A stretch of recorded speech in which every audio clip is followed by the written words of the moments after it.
विद्यार्थी मित्रांनो, तुमच्यासाठी घेऊन आलेलो आहे बोट प्रवाह। तर या ठिकाणी उदाहरण आहे, एक माणूस स्थिर पाण्यात ताशी 10 किलोमीटर वेगाने नाव चालवू शकतो। प्रवाहाचा वेग जर ताशी 2 किलोमीटर असेल आणि तो प्रवाहाच्या दिशेने आणि उलट दिशेने 30 मिनिटात जात असेल तर त्याने पार केलेले एकूण अंतर किती?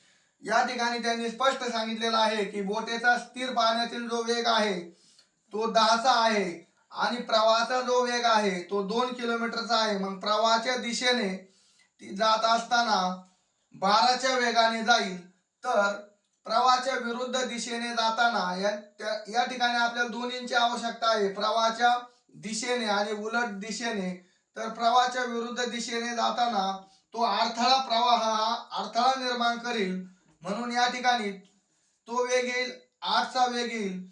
आणि या ठिकाणी आपल्याला त्यांनी तेच विचारलंय की दोन्हीचा मिळून, जाण्याचा आणि येण्याचा मिळून अंतर किती? तर अंतर आपल्याला या ठिकाणी काढायचं आहे आणि हे जात असताना ते 30 मिनिटात ती बोट जाण्या येण्याचं काम करते। तर या ठिकाणी बघा, आपण अंतर जर x मानलं तर या ठिकाणी प्रवाहाच्या दिशेने म्हटल्यानंतर 12चा वेग आहे अधिक प्रवाहाच्या विरुद्ध दिशेने म्हटल्यानंतर 8चा वेग आहे आणि एकूण 30 मिनिटांमध्ये ती जात आहे। म्हणजे या ठिकाणी तासामध्ये जर रूपांतर करायचं म्हटलं तर 60 घ्यावं लागेल। या ठिकाणी बघा, आता 0 गेला 3 1 3 3 2 6, तर या ठिकाणी 1/2। या ठिकाणी 8चा आणि 12चा एलसीएम जर घेतला, 12 1 12 12 2 24 आणि 8 त्रिक 24, तर 12 दुने या ठिकाणी 2 ने गुणायचं, या ठिकाणी 3 ने 8 त्रिक 24, या ठिकाणी 3 ने। मग याचं बघा 2x अधिक 3x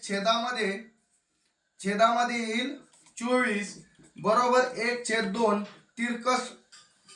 या ठिकाणी यांची जर बेरीज जर केली तर 3 आणि 2 5x छेदामध्ये 24 बरोबर 1/2 तिरकस गुणाकार जर केला तर 5 दुने 10x बरोबर 24 1 24 आणि x बरोबर 24 भागिले 10 म्हणजे पॉइंट येतो बरोबर 2.4 आणि एकूण जाण्यासाठी 2.4 आणि येण्यासाठी पण 2.4 म्हणजे 4.8 या ठिकाणी किलोमीटर अंतर असेल, 4.8 किलोमीटर।